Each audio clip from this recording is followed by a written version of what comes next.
Eu, o Valfrido Schmidt, mais uma vez convosco, trazendo a vocês mais uma mensagem e revelação de esperança. Se você ainda não se inscreveu em nosso canal, não esqueça de fazê-lo.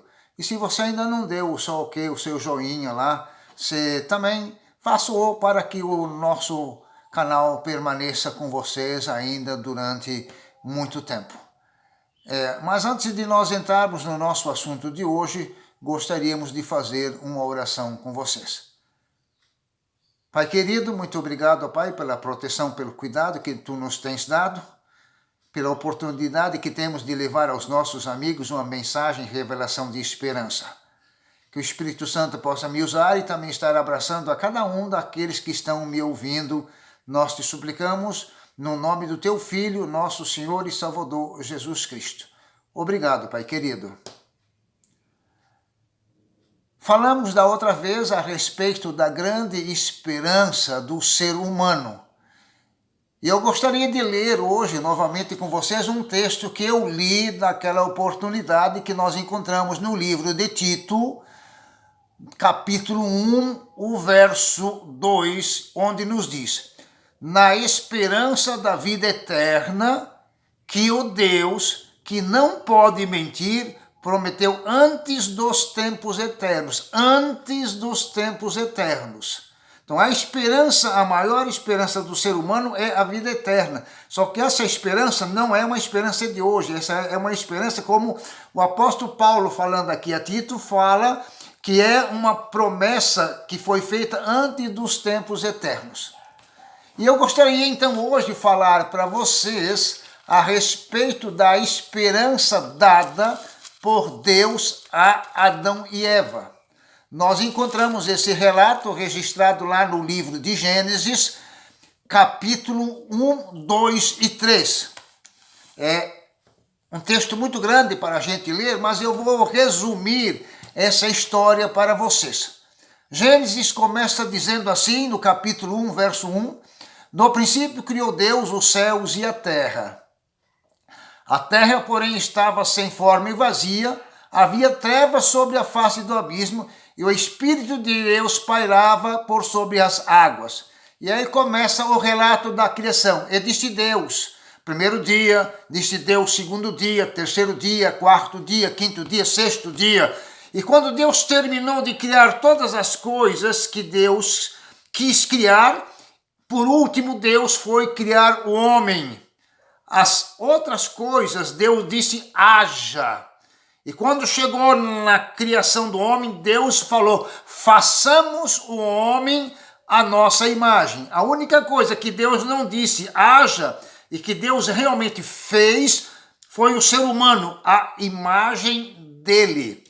Deus criou então Adão e Eva, colocou Adão e Eva no paraíso, determinou a Adão e Eva que eles cuidassem da criação feita por Deus, mas teve uma coisa que Deus disse a Adão: vocês podem comer de toda a árvore, de todo fruto que é produzido aqui no Jardim do Éden, e levou-os ao centro do jardim e mostrou uma árvore para eles e disse assim, olha, dessa árvore aqui, especificamente dessa, eu não quero que vocês comam, dessa árvore do conhecimento do bem e do mal, porque se vocês dela comerem, vocês vão morrer.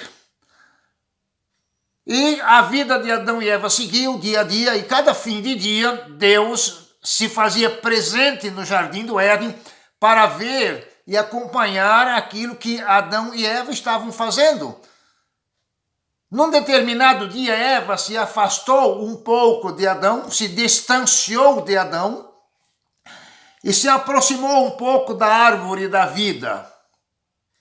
E ela achou estranha alguma coisa que ela ouviu alguém chamá-la. Eva, por favor. Ela achou estranho. Eu digo, Adão, mas Adão está lá tão longe, não está aqui encostado de mim, do meu lado. Quem é que está me chamando?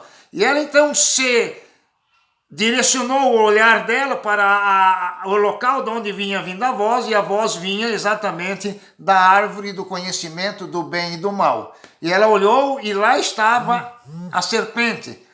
A serpente era, no Jardim do Éden, o animal mais bonito que Deus tinha criado. Ela achou interessante um animal falando, ela nunca tinha visto. Ela se aproximou da árvore e começou a manter um diálogo com a serpente, automaticamente sendo usada por Satanás, que fora expulso do céu e lançado aqui para a terra. Satanás então virou para ela e disse assim: Eva, Deus disse que vocês não deveriam comer do fruto dessa árvore, não foi? Aí Eva falou: sim, Deus disse que se a gente comesse do fruto dessa árvore, a gente iria morrer. Aí Satanás, usando a serpente, falou para Eva: não é bem assim, porque se vocês comerem desse fruto, vocês vão ficar igual a Deus, conhecedores do bem e do mal.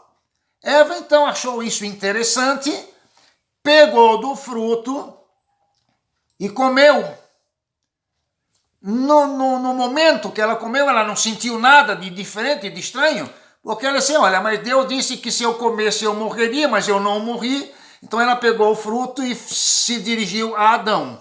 Quando ela estava chegando já perto de Adão, Adão percebeu alguma coisa diferente em Eva. Eva chegou então a Adão e disse assim: Adão, eu comi do fruto aqui, não morri.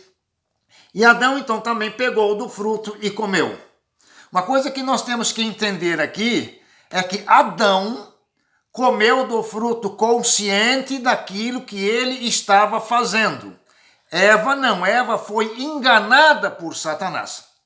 Mas a partir do momento então que Adão comeu do fruto, houve então uma transformação, uma modificação. Aquele manto espiritual sagrado que cobria Adão e Eva deixou de existir. E aí, então, um olhando para o outro, perceberam que estavam nus, e aí se envergonharam.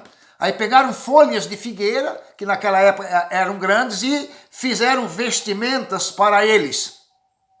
Fim de dia, como de costume, Deus sempre se fazia presente no jardim do Éden para ver aquilo que estava acontecendo. Quando Adão e Eva sentiram a presença de Deus, eles se esconderam. E Deus chamou por eles: Adão, Eva, onde é que vocês estão? Olha, percebemos que estávamos nus e nos escondemos. E aí começa então um diálogo de Deus com Adão e Eva. Mas Adão, o que aconteceu para que vocês percebessem que estavam nus? Aí Adão, como sempre acontece conosco hoje, começou a jogar a culpa nos outros. Nós nunca somos culpados daquilo que nós fazemos. Sempre culpamos os outros. Aí Adão disse assim: Deus, a mulher que tu me destes, Eva, comeu do fruto, trouxe para mim e eu comi. Aí Deus se dirigiu a Eva: Eva, mas o que aconteceu? Eva jogou a culpa na serpente. Deus, eu estava passando lá do lado da árvore, a serpente me chamou, teve uma conversa comigo, me enganou e eu comi.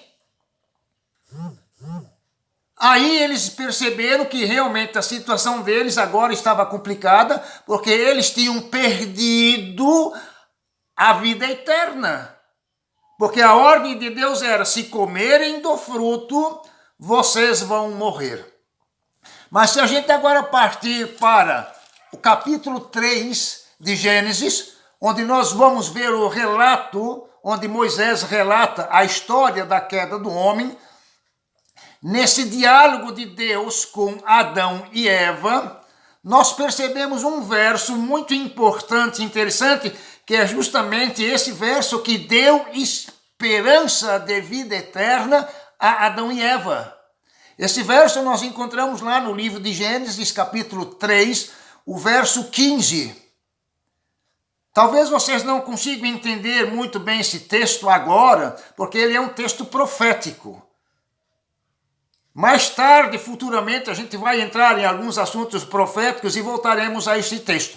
Esse texto diz assim: porém, inimizade entre ti e a mulher, entre a tua descendência e o seu descendente. Este te ferirá a cabeça e tu lhe ferirás o calcanhar. Esse verso aqui estava então realmente se referindo para o futuro. Na profecia, mulher se refere à igreja. Então aqui Deus estava mostrando a Adão e Eva aquilo que iria acontecer no futuro. A descendência da igreja, a igreja iria ser afetada por um certo ponto, mas no futuro Deus viria para morrer pelo ser humano, por Adão e Eva. E aí Deus, nesse texto, prometeu a Adão e Eva a vida eterna.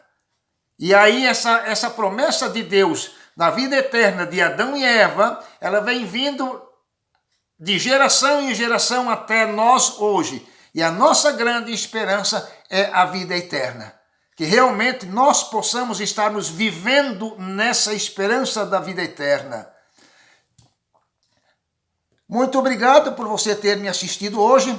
Se você ainda não se inscreveu, não se esqueça, se inscreva. Se você ainda não colaborou com o seu joinha, colabore conosco.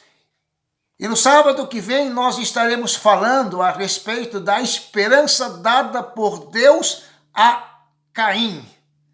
Muito obrigado. Que Deus possa estar nos abençoando, nos protegendo, nos dando a presença do Espírito Santo e uma ótima semana a todos. Amém.